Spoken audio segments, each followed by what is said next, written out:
WNST.net.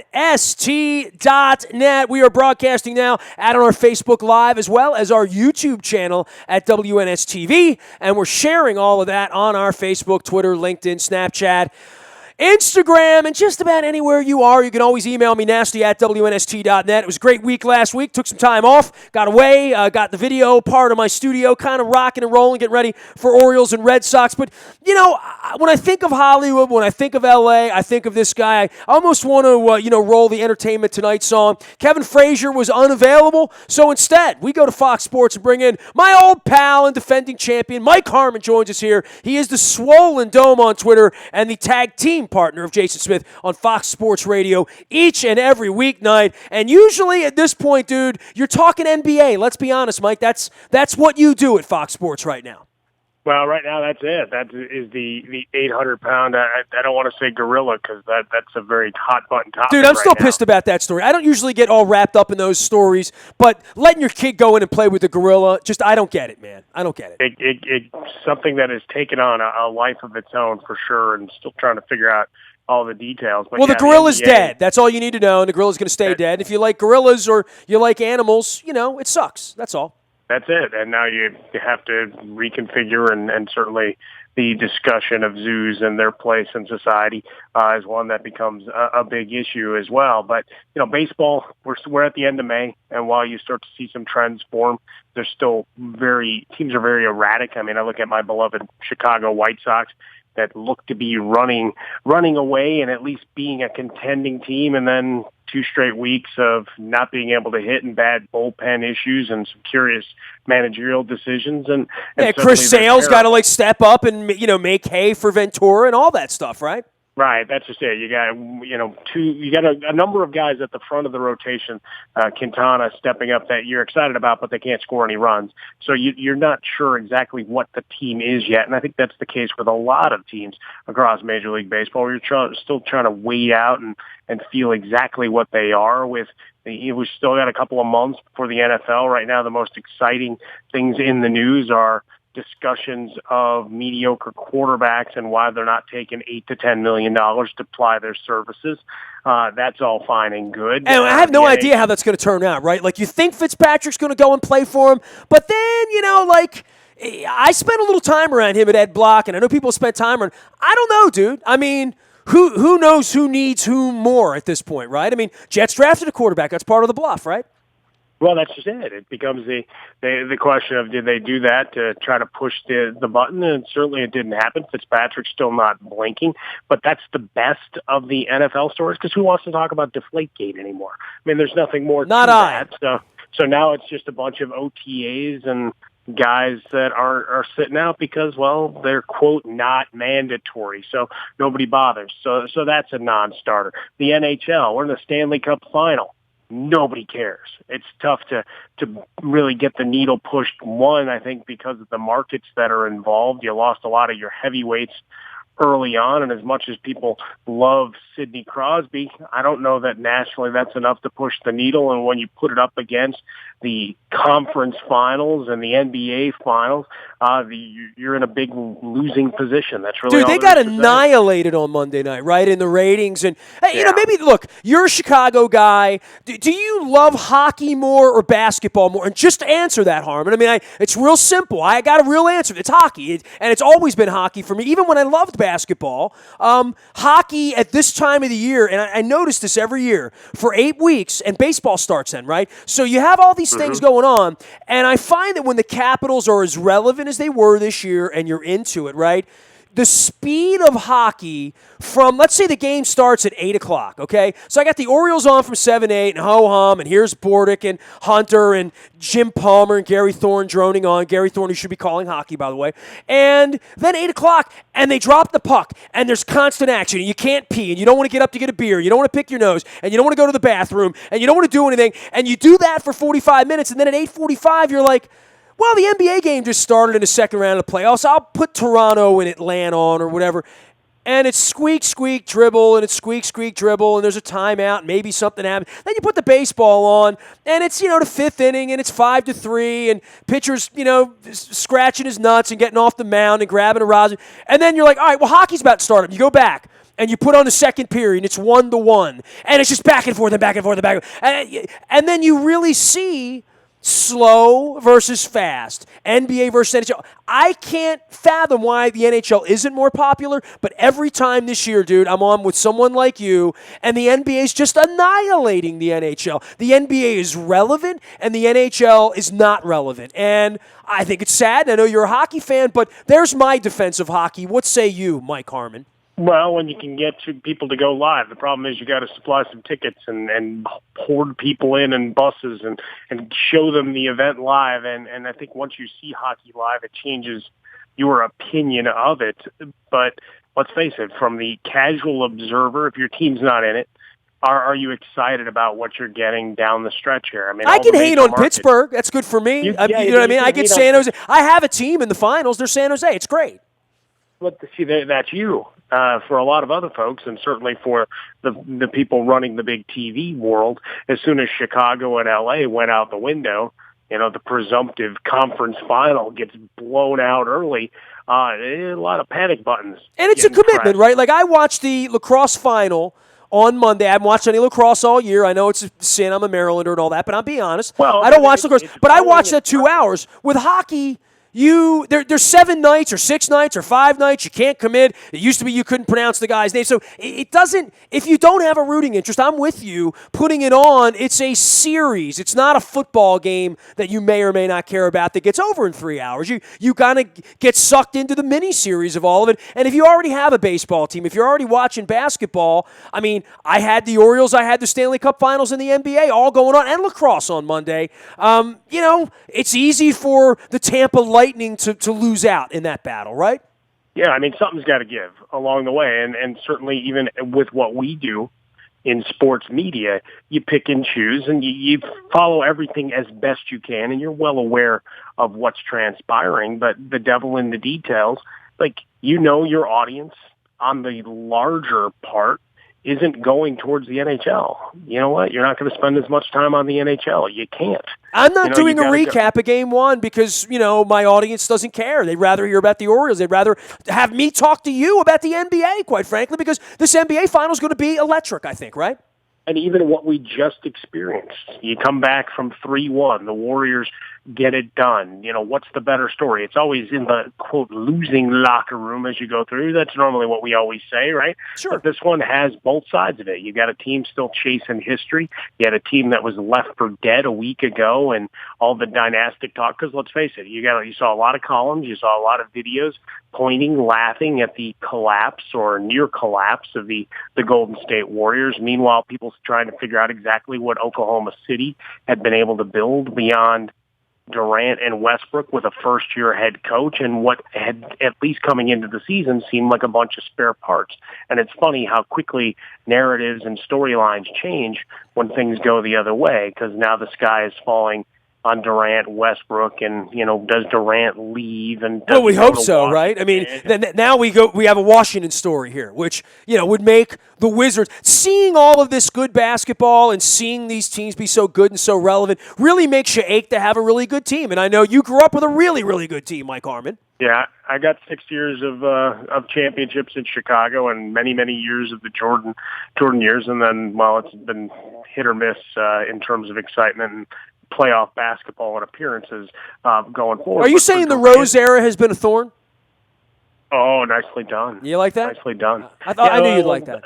I mean, a lot of it is also, as much as you're well aware with the folks that run Baltimore teams, the folks that run the Bulls, there's a lot of head scratchers and a lot of contests of feats of strength behind the scenes as to who's really in charge. So as we watch Tom Thibodeau ushered out, and now he'll go try to jumpstart the Minnesota Timberwolves. Of course, they're in the West. If he could have brokered a deal to the East, they would have been world beaters in 2 years' time.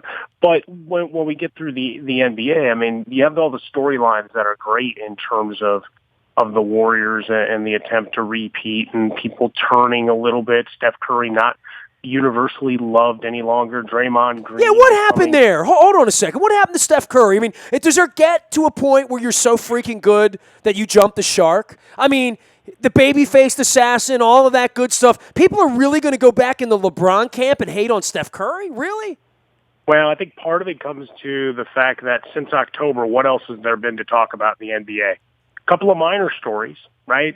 LeBron gets Blatt fired and a little bit of discord, but nothing changed there. Cleveland's still in the finals.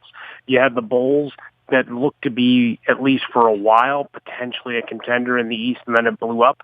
But on the national level, was that really a huge story? No. People worry about Derrick Rose's health. And Jimmy Butler, and do they get along and whatever. But that wasn't a huge story. In the West, the Spurs, they just went and did what they normally do. They win all sorts of games. Nobody cares. The Thunder were still doing their thing. The Clippers, other than Blake Griffin punching out a team assistant, nobody paid attention really on a larger scale. Those weren't storylines that went all the way through. But you go back to Halloween, what was the constant? It was the Warriors. And every game that they played was on national television. Well, they never lost, dude. We've never seen anything like it. We'll probably never see anything like it again, ever. Well, but that's the thing, is that after it's like anything. After a while, somebody's successful, a team that's successful, you've had enough of it. Part of the Brady hate, I think, comes from the fact that they're always there. They're always relevant, and in January, there they are again. That's why I hate them. Right, as steady as they go. Say nothing about scandal. Say nothing about any of the other stuff that's off the field that people will cling to and try to put up like 1,000 burning suns. The fact of the matter is they win all the time. Likewise, well, it's kind of like when Hootie and the Blowfish jumped the shark, right? If they're in your face too much, you have one too many hit records, right? You develop that other side, and especially if you're the Warriors, you just come in to beat everybody's ass for 4 months. Everybody's going to maybe root for Oklahoma City last week, right? I mean, I guess the underdog always becomes a little prettier, right, at that point, especially when they've already won a championship. You're looking for something a little different to some degree. I mean, it's certainly in media. I'm of the age, and, I mentioned my Chicago ties, and I've had people poke at me saying, well, you were really hoping Golden State would lose because of that. I'm like, no, it's just there's always different storylines. It becomes next year becomes how do they respond to adversity and a setback versus becoming this dynastic team, and Draymond Green, who's become a Dennis Rodman-like character with a better offensive game. He's a guy that I think has more, you saw it, and even as you're in deciding games, you have the DDT attempt on Steven Adams, and you look at that a number of ways. Like, does the league look at that? Is there an investigation? Draymond Green, is he a guy that people have just seen enough to go, wow, that guy's, we like the emotion, but at some point you can't kick guys in the nuts, right? Period, right? Well, and you're bordering on being a dirty player. So it's not, people just saying flat out, you're a dirty player. You at least have that in people's heads. So I think there's been enough of the exposure to where people like enough already. And with Kevin Durant, guy just goes to work, doesn't really say a whole lot. Does nice things for his mom, right? Exactly. Yeah, exactly. A lot of love from mom and Russell Westbrook. People don't know how to take him. He's a guy that when I watch, he's the nearest thing, in my opinion, I've been saying this for months, that he's the nearest thing in the NBA we have to what Kobe Bryant was before the jokey, laughing, final act in his 20-year career. A guy that wants to kill you and kill the opposition on every possession. Unfortunately, his emotions still get the best of him, and you could take him out of the game by bumping him if he doesn't get a call. And during the course of these playoffs, they've let a lot of bodying up down low happen. And you see the guys that are used to penetrating, driving into the lane, you see how frustrated they get, and they get them off their game. I'm still questioning, and I wish someone would have asked, in all the post chatter of the Western Conference Finals, hey, Kevin Durant, how do you only take 5 shots in a deciding game? With your legacy and questions sure to come about your future. Nobody asked that to my knowledge. They asked him about, have you made a decision? But, there were so many storylines out of that. It certainly, it just dominated anything else on the sports calendar. Mike Harmon joining us here. He is the Swollen Dome on Twitter and also at Fox Sports Radio, joining us from Los Angeles. You're now our official Hollywood insider because Frazier's not available. Is that okay? Yeah, that's cool. Yeah, I'll suit up for you. Yeah, well, I appreciate that, as always. You mentioned dirty players, and I spent the weekend watching the Chase Utley thing unfold in New York. I watched a lot of baseball over the weekend, and I find it fascinating once you get that tag on you, right? Like here in Baltimore, you talked about the OTAs and the boringness of it. The Ravens don't have OTAs because John Harbaugh decided to put rookies in pads for 5 minutes.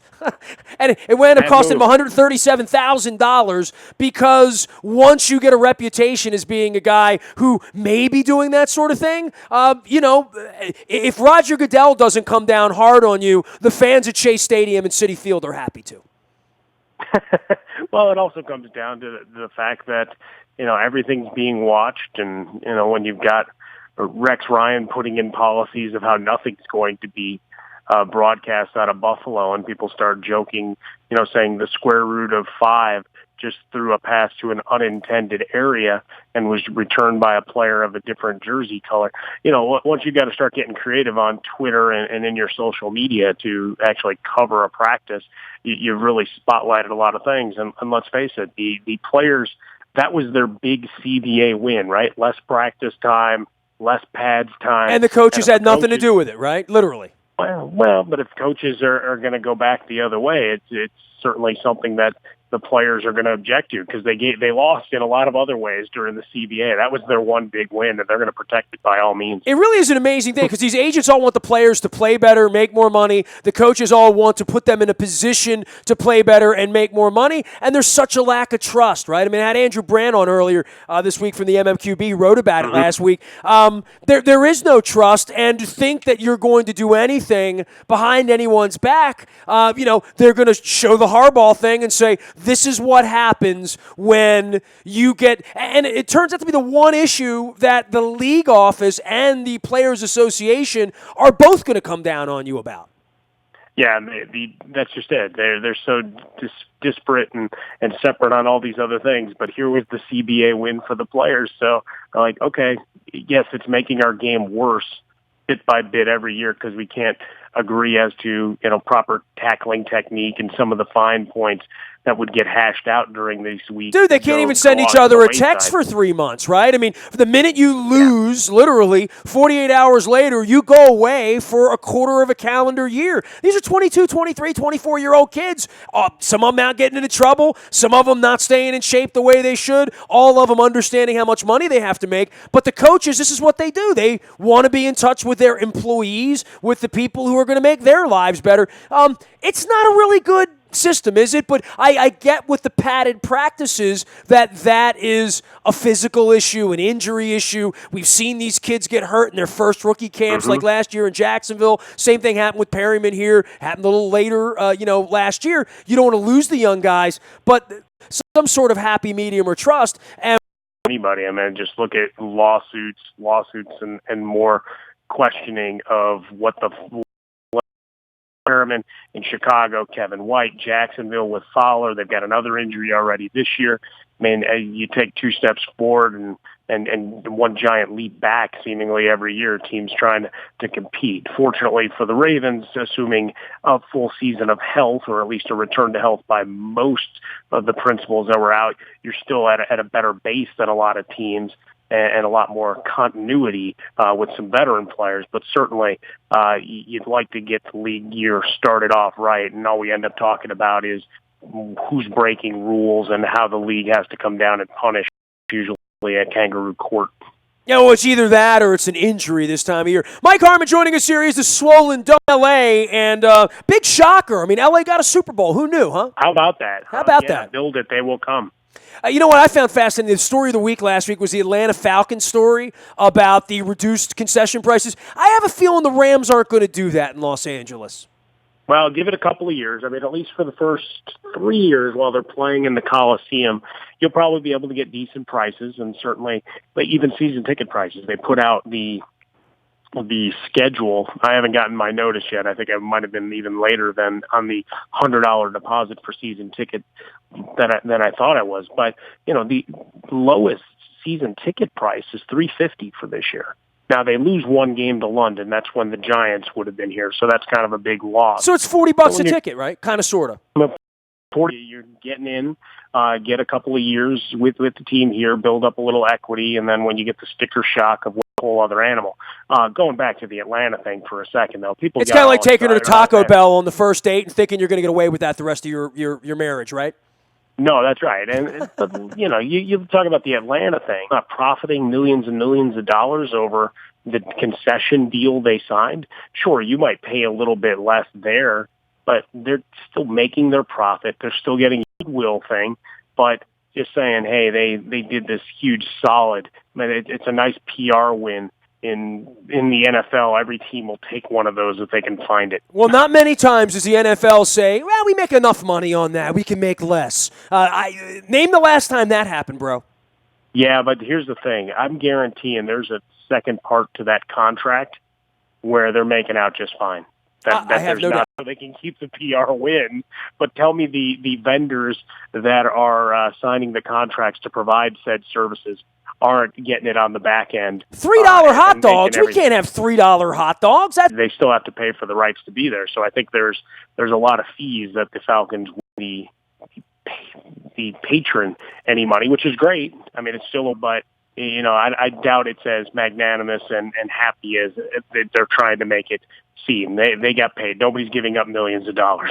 Dude, is Cleveland going to have a championship parade? I mean, it looks to me a little 50-50. If I had to bet, I'd bet on the Warriors because I think a lot of people lost a lot of money over the last week betting against them, so I'm not going to be that guy. And I have a soft spot for Cleveland. I don't want to see LeBron James win. I'm still very much in the, he took his talents elsewhere, and therefore elsewhere. I'm a Golden State Warriors fan this week. Yeah, I try not to let the Chicago Bulls history cloud me here. Part of it is a lot of my friends in the media are like, look at me. I still had them winning when they were down 3-1. It's like, well, it was a contrarian view. I think I only saw one, my buddy Bill Ryder, who actually went through every number and every statistic possible to where he really laid out the case of why they would still win the series.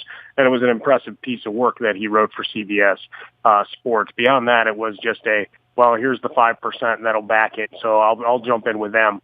With LeBron James, still the backlash from Miami is there. It's palpable. I think the thing is, we watched him in the Toronto series, and we joked on air, Jason Smith and I, that he got lost in Jurassic Park for the first two games up there. So everything was right with the world. But we've got to see exactly what he becomes when he goes to Oakland, if they're able to make him look like a guy who's become a tree and isn't moving, isn't helping, because his play helps dictate. Look, J.R. Smith's going to take a lot of shots. He's going to miss more than he makes. The Love has to be active on the glass. He's got to be able to deal with Draymond Green getting in his face and keep himself out of foul trouble, because if he gets in trouble early, they'll be in trouble early, because as we know, LeBron, in spots like this, he's not a 35-shot-a-night guy to step up, and it's really all on Kevin Love. So I have Cleveland winning the series. Really? Last time they got together, Cleveland had to go get a new coach, remember? Well, LeBron will do that, too. He'll decide he doesn't like a guy. Tyronn Lue, I hope they don't get caught up in trying to match threes. Their game, the game that they had, he's left and right. But it really, to me, because I think that's the way they can win this series.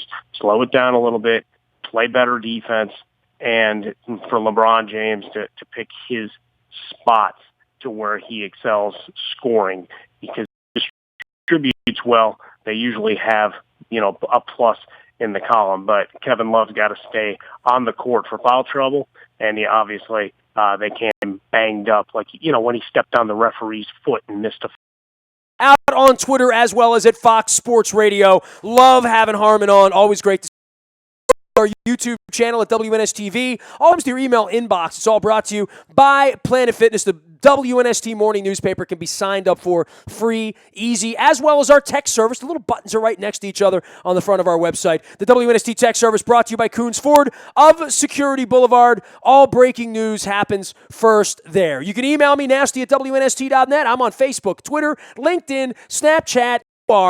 We are WNST.net, AM 1570 and WNST Towson, Baltimore. And we never stop talking Baltimore sports.